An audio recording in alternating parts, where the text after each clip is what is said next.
नमस्कार मित्रांनो, मी आज तुमच्यासमोर मार्च महिन्याचे चालू घडामोडीचे महत्त्वाचे प्रश्न घेऊन आलेले आहे.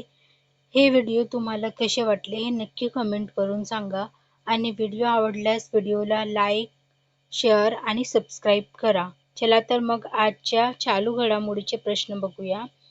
सशस्त्र सीमा बल चे नवे महासंचालक कोण बनले आहे? ऑप्शन फर्स्ट आहे रुचिरा कंबोज, ऑप्शन सेकंड आहे प्रमिला जयपाल, ऑप्शन थर्ड आहे रश्मी शुक्ला आणि ऑप्शन 4 आहे यास्तिका भाटिया. तर सशस्त्र सीमा बलाचे नवे महासंचालक हे रश्मी शुक्ला हे बनलेले आहेत. रश्मी शुक्ला हे बनलेले आहेत. हे यांची फोटो आहे रश्मी शुक्ला यांची, तुम्ही बघू शकता. तर सशस्त्र सीमा बलाची स्थापना, सशस्त्र सीमाबद्दल थोडं बघूया. सशस्त्र सीमा दलाची स्थापना झाली 20 डिसेंबर 1963 ला आणि मुख्यालय आहे नवी दिल्ली इथे. क्वेश्चन सेकंड बघूया. व्हिएतनामचे नवीन राष्ट्रपती कोण बनले आहेत? ऑप्शन फर्स्ट आहे कीथ रोवले, ऑप्शन सेकंड आहे वानू थुओंग, ऑप्शन थर्ड आहे गुएन जुऑन आणि ऑप्शन 4 आहे साई इंग व्हेन. तर व्हिएतनामचे नवीन राष्ट्रपती हे वान थुओंग बनलेले आहेत.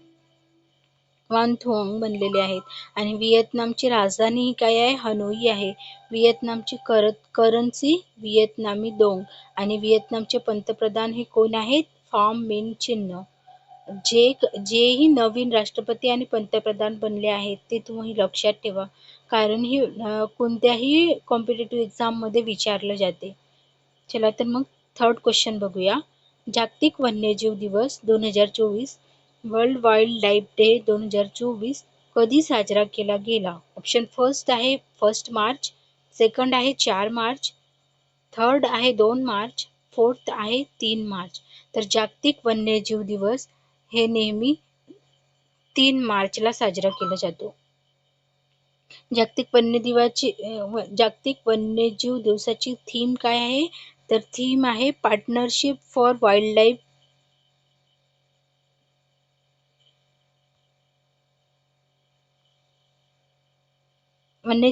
वन्यजीवाची थीम आहे partnership for wildlife conservation. आणि पहिला वन्यजीव कधी साजरा केला गेला? तर 3 मार्च 2014 ला साजरा केला गेला. वन्यजीवाबाबत जनजागृती करण्यासाठी दरवर्षी 3 मार्च हा वन्यजीव दिवस म्हणून साजरा केला जातो. आणि थीम लक्षात असू द्या, partnership for wildlife conservation. Next question बघूया. भारतीय पुरुष महासंघाचे नवीन प्रशिक्षक म्हणून कोणाची नियुक्ती करण्यात आली? ऑप्शन फर्स्ट आहे फ्रेड सोयज, ऑप्शन सेकंड आहे ग्राहम रीड, ऑप्शन थर्ड आहे हेरोल्ड क्रेइज आणि ऑप्शन फोर्थ आहे क्रेग फुलटन. तर भारतीय पुरुष हॉकी संघाचे नवे प्रशिक्षक क्रेग फुलटन यांची नियुक्ती करण्यात आली.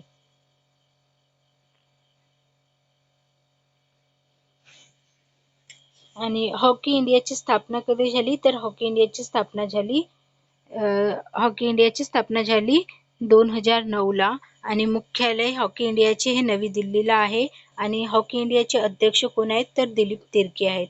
आणि हे लक्षात असू द्या की हॉकी इंडियाचे हे अध्यक्षांविषयी नेहमी विचारले जाते की हॉकी इंडियाचे अध्यक्ष कोण आहेत? तर दिलीप तिर्की. आणि हॉकी इंडिया ही संस्था हॉकी खेळांचे नियमन करते. नेक्स्ट क्वेश्चन बघूया. फुटबॉल टूर्नामेंट संतोष ट्रॉफीचे विजेतेपद कोणी पटकावलेले आहेत? ऑप्शन फर्स्ट आहे केरळ, ऑप्शन सेकंड आहे मेघालय, ऑप्शन थर्ड आहे कर्नाटक, ऑप्शन फोर्थ आहे तमिळनाडू आणि याचा आन्सर आहे फुटबॉल टूर्नामेंट संतोष ट्रॉफीचे विजेतेपद कर्नाटकने जिंकलेले आहे. आणि कोणाला हरवून? तर मेघालयला हरवून. आणि कर्नाटकने तब्बल 54 वर्षांनंतर मेघालयला हरवून ही ट्रॉफी जिंकलेली आहे. आणि ही संतोष ट्रॉफी कुठे झाली? तर संतोष ट्रॉफी ही सौदी अरबला झाली. आणि याची एडिशन कोणती होती? तर एडिशन होती 76वी एडिशन होती. आणि कुठे झाली? तर सौदी अरबला झाली. विनर कोण आहे? तर विनर आहे कर्नाटक. नेक्स्ट क्वेश्चन बघूया. भारताचे नवे लेखा नियंत्रक CJA कोण बनले आहे? ऑप्शन फर्स्ट आहे गोपाल बागडे, ऑप्शन सेकंड आहे SS दुबे, ऑप्शन थर्ड आहे अमित कुमार, ऑप्शन 4 आहे राजीव गौबा. तर भारताचे नवे लेखा नियंत्रक बनलेले आहेत एस एस दुबे.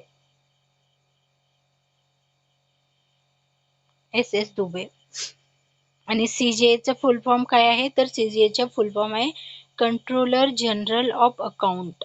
आणि हे एस दुबे हे कितवे सीजीए बनले आहे, तर हे 28वे सीजीए बनलेले आहेत. नेक्स्ट क्वेश्चन बघूया. Formula 1 race Bahrain grand prix 2023 चे विजेतेपद कोणी जिंकलेले आहे? ऑप्शन फर्स्ट आहे जॉर्ज रसेल. हे मर्सिडीज कडून खेळतात आणि मर्सिडीजचे आहेत आणि यांचे कोणत्या कंट्रीचे आहेत, तर इंग्लंडचे आहेत. ऑप्शन सेकंड आहे मॅक्स वर्स्टापेन आणि हे रेड बुल कडून खेळतात आणि यांचे हे कोणत्या कंट्रीचे आहेत, तर नेदरलँडचे आहेत. ऑप्शन थर्ड आहे सर्जिओ पेरेज. हे रेड बुल कडून खेळतात आणि कोणत्या कंट्रीचे आहेत, तर मेक्सिकोचे आहेत. लुईस हॅमिल्टन हे मर्सिडीज कडून खेळतात आणि ब्रिटनचे आहेत. आणि फॉर्म्युला 1 बहरीन ग्रँड प्रिक्स 2023 चे विजेतेपद कोणी पटकावले आहे, तर मॅक्स वर्स्टापेन यांनी पटकावलेले आहेत. आणि हे कोणत्या कंट्रीचे आहेत, तर नेदरलँडचे आहेत. नेक्स्ट क्वेश्चन बघूया. इराणी कप 2023 या स्पर्धेचे विजेतेपद कोणी जिंकलेले आहेत? याचे ऑप्शन बघूया. ऑप्शन फर्स्ट आहे विदर्भ. ऑप्शन सेकंड आहे सौराष्ट्र. ऑप्शन थर्ड आहे बडोदा. ऑप्शन फोर्थ आहे सेज भारत. तर इराणी कप चे विजेतेपद कोणी जिंकलेले आहे, तर उर्वरित भारत म्हणजेच सेज भारत यांनी जिंकलेले आहे. सेज भारत यांनी जिंकलेले आहे.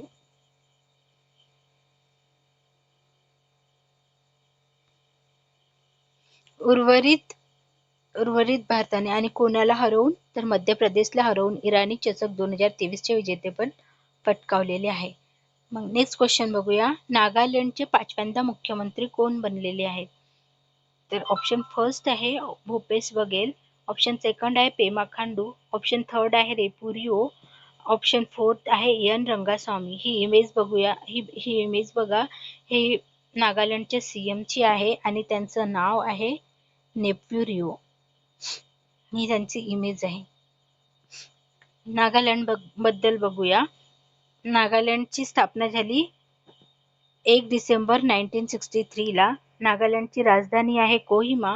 आणि सीएम बद्दल बघूया थोडं. नेप्युरिओ हे राष्ट्रवादी डेमोक्रेटिक प्रोग्रेसिव्ह पार्टीचे नेते आहेत.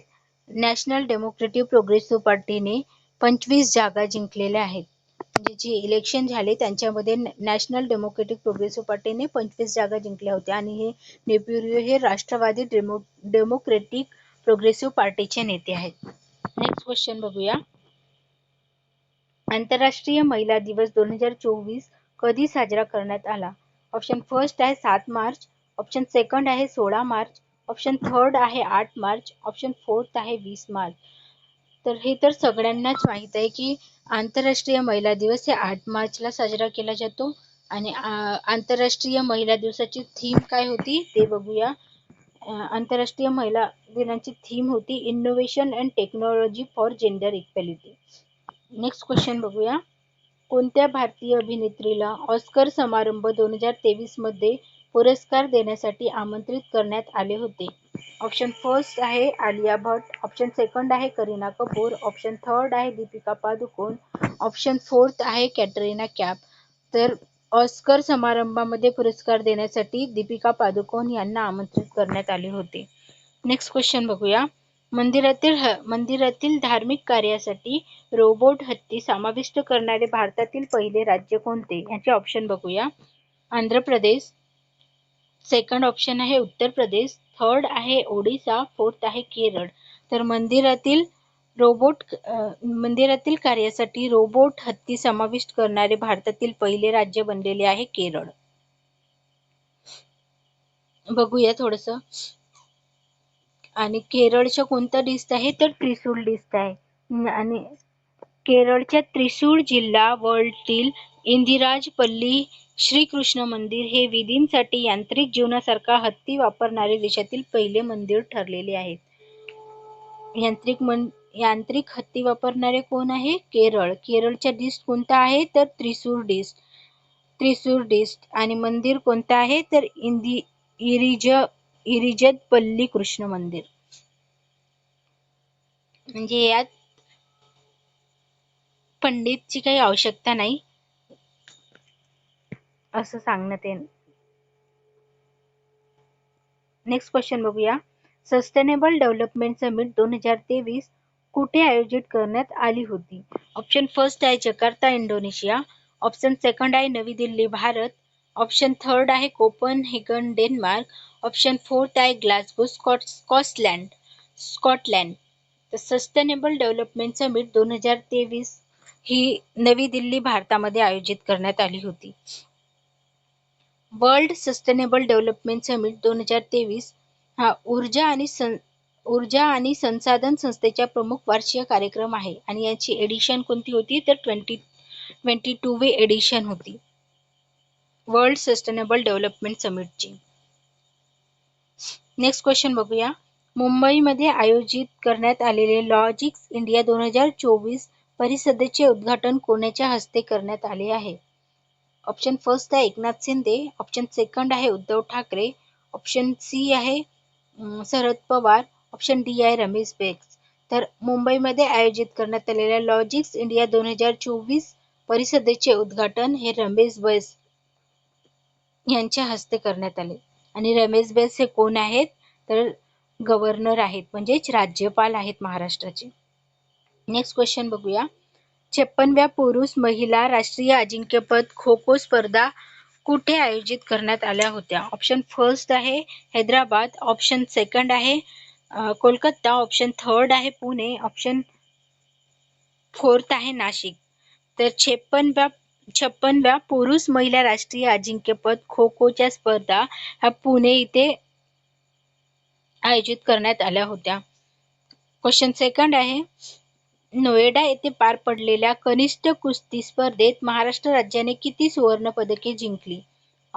ऑप्शन ए आहे 3, ऑप्शन बी आहे 4, ऑप्शन सी आहे 1, ऑप्शन डी आहे 5. तर नोएडा येथे पार पडलेल्या कनिष्ठ कुस्ती स्पर्धेत महाराष्ट्र राज्याने 3 सुवर्ण पदके जिंकलेली आहेत. याच्याशीच रिलेटेड समोरचे क्वेश्चन आहे. नोएडा येथे पार पडलेल्या राष्ट्रीय कनिष्ठ कुस्ती स्पर्धेत महाराष्ट्र राज्याने एकूण किती पदके जिंकलेली आहेत? तर याचे ऑप्शन आहे ऑप्शन ए आहे 10, ऑप्शन बी आहे 13, ऑप्शन सी आहे 17, ऑप्शन डी आहे 15 आणि याचे आन्सर आहे 15. बघा किती सुवर्ण पदक जिंकले हे सांगितलं तर सुवर्ण पदक हे त्यांनी 3 जिंकले आणि किती एकूण टोटल किती जिंकले पदके तर टोटल पदके हे 15 जिंकलेले आहेत. नेक्स्ट क्वेश्चन बघूया. आंतरराष्ट्रीय शून्य कचरा दिवस कधी साजरा केला जातो?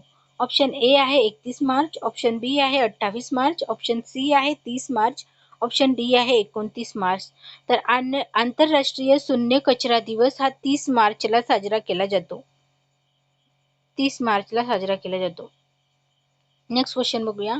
मिस युनिव्हर्स 2024 कुठे पार पडणार आहे? ऑप्शन ए आहे नवी दिल्ली, ऑप्शन बी आहे दुबई, ऑप्शन सी आहे मेक्सिको, ऑप्शन डी आहे रियाद. तर मिस युनिव्हर्स स्पर्धा 2024 ही मेक्सिको इथे पार पडणार आहे. बघा याच्याशीच रिलेटेड अजून एक आहे आता करंट मध्ये रिसेंटली झालेली आहे. मिस वर्ल्ड कुठे झाली आहे? मिस वर्ल्ड कुठे झालेली आहे तर ती आपल्या भारतात झालेली आहे. कुठं झालेली आहे तर मुंबईमध्ये झालेली आहे. आणि मिस वर्ल्ड विजेता कोण आहे? क्रिस्टिना क्रिस्टोजोवा ही झालेली आहे. आणि ती कोणत्या कोणत्या कोणत्या कंट्रीची आहे तर चेक प्रजासत्ताक या कंट्रीची आहे हे लक्षात असू द्या. मिस युनिव्हर्स विचारलं तर मिस युनिव्हर्स हे मेक्सिकोमध्ये होणार आहे आणि मिस वर्ल्ड विचारलं तर मिस वर्ल्ड ही महाराष्ट्र म्हणजे भारतामध्ये झाली आणि भारतामध्ये कुठं म्हणून विचारलं तर मुंबईमध्ये झाली. नेक्स्ट क्वेश्चन बघूया. 2024 मध्ये ब्रँड व्हॅल्यू असणाऱ्या जागतिक कंपन्यांमध्ये प्रथम क्रमांकावर कोणती कंपनी आहे? ऑप्शन ए आहे मायक्रोसॉफ्ट, ऑप्शन बी आहे ॲपल, ऑप्शन सी आहे टेस्ला, ऑप्शन डी आहे रिलायन्स. तर सर्वाधिक ब्रँड व्हॅल्यू असलेल्या जागतिक कंपन्यांमध्ये प्रथम क्रमांकावर ॲपल ही कंपनी आहे. जगात सर्वाधिक ब्रँड व्हॅल्यू ॲपल या कंपनीची 517 अब्ज डॉलर ही आहे व्हॅल्यू. आणि जगात सर्वाधिक ब्रँड व्हॅल्यू असणाऱ्या पहिल्या 12 कंपन्यांमध्ये भारतातील टाटा भारतीय उद्योग समूहाचा समावेश आहे. हे लक्षात असू द्या. सर्वाधिक ब्रँड व्हॅल्यू विचारली तर ॲपल कंपनी, आणि किती आहे तर 517 अब्ज डॉलर. आणि भारतात विचारली पहिल्या 12 मध्ये कोणती आहे तर पहिल्या 12 मध्ये टाटा भारतीय उद्योग समूहाचा समावेश आहे. नेक्स्ट क्वेश्चन बघूया. केंद्र सरकारने मनरेगाच्या मजुरी दरात किती टक्के वाढ केली आहे? तर याच्या ऑप्शन आहे 4 ते 8, ऑप्शन बी आहे 4 ते 10, ऑप्शन सी आहे 5 ते 9, ऑप्शन डी आहे 5 ते 10. तर याचा आन्सर आहे 4 ते 10. मनरेगाच्या मजुरी दरामध्ये 4 ते 10% वाढ केलेली आहे. महाराष्ट्र राज्यात मनरेगाच्या मजुरी दरात किती रुपयाची वाढ झालेली आहे? ऑप्शन ए आहे 24, ऑप्शन बी आहे 20, ऑप्शन सी आहे 25, ऑप्शन डी आहे 21. तर महाराष्ट्र राज्यामध्ये मजुरीमध्ये 24 रुपयाची वाढ करण्यात आलेली आहे. मनरेगा बद्दल बघूया. मनरेगा हा ऍक्ट कधीचा आहे तर मनरेगा हा ऍक्ट 2005 आहे. अंमलबजावणी कधी झाली तर अंमलबजावणी 2009 झाली मनरेगाची. आणि पहिला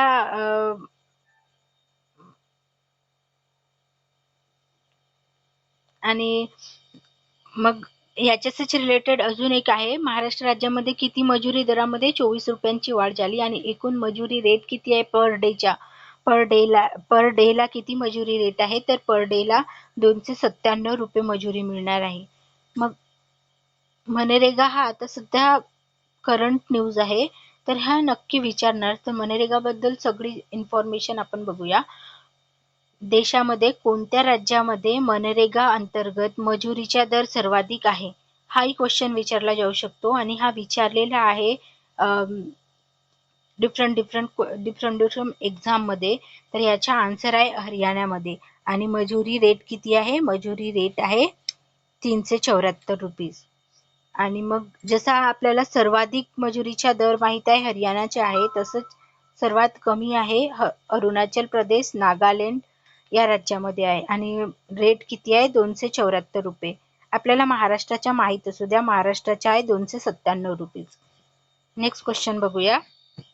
एसबीआयच्या अहवालानुसार कोरोना काळानंतर देशात कोणत्या राज्याच्या जीडीपी वाढीचा दर सर्वाधिक राहिलेला आहे? ऑप्शन ए आहे राजस्थान, ऑप्शन ए आहे गुजरात, ऑप्शन बी आहे राजस्थान, ऑप्शन सी आहे केरळ, ऑप्शन डी आहे महाराष्ट्र. तर जीडीपी वाढीचा दर सर्वाधिक कोणाचा राहिलेला आहे तर आपल्या महाराष्ट्राचा राहिलेला आहे. नेक्स्ट क्वेश्चन बघूया. भारताच्या स्वदेशी लढाऊ विमान तेजसच्या अत्याधुनिक आवृत्तीची यशस्वी चाचणी कोठे घेण्यात आलेली आहे? ऑप्शन ए आहे मुंबई, ऑप्शन बी आहे बंगळुरू, ऑप्शन सी आहे हैदराबाद, ऑप्शन डी आहे कोलकाता. तर भारताच्या स्वदेशी लढाऊ विमान तेजसच्या अत्याधुनिक आवृत्तीची यशस्वी चाचणी ही कुठे झाली तर बंगळुरू मध्ये झाली.